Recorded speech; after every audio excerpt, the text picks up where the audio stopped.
Guys, good morning. Nag-ano tayo ng tamar kasi nagpapagawa yung mama namin sa kasama ko ng mamul.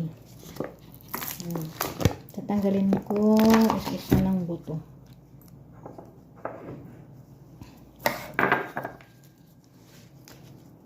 Malagkit to guys. May ano.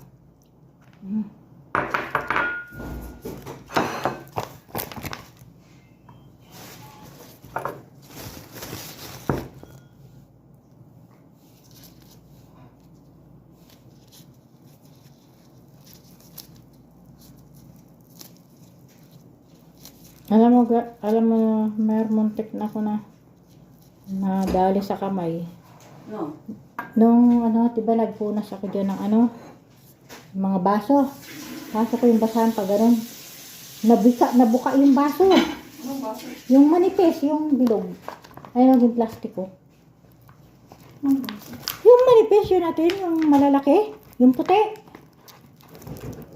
Pagpunas ko, nagulat ako, hindi man nahulog.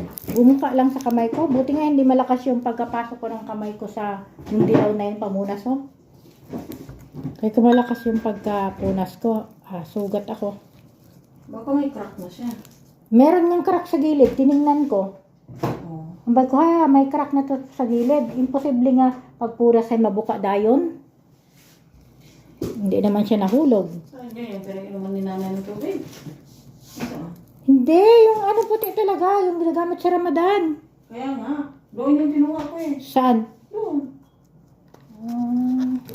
Kasi siguro kumamit, pinag-inuman niya ng tubig. Hindi niya nakita na may crack. Kaya ako, pag mayroon na yan, tinatapon ko na. Hindi na ako maghintay na pakita sa kanya. Kasi, ganun din. Tayo mo pa ano. Ay, itlog ba yung ano na yan? Nakalimutan ko eh.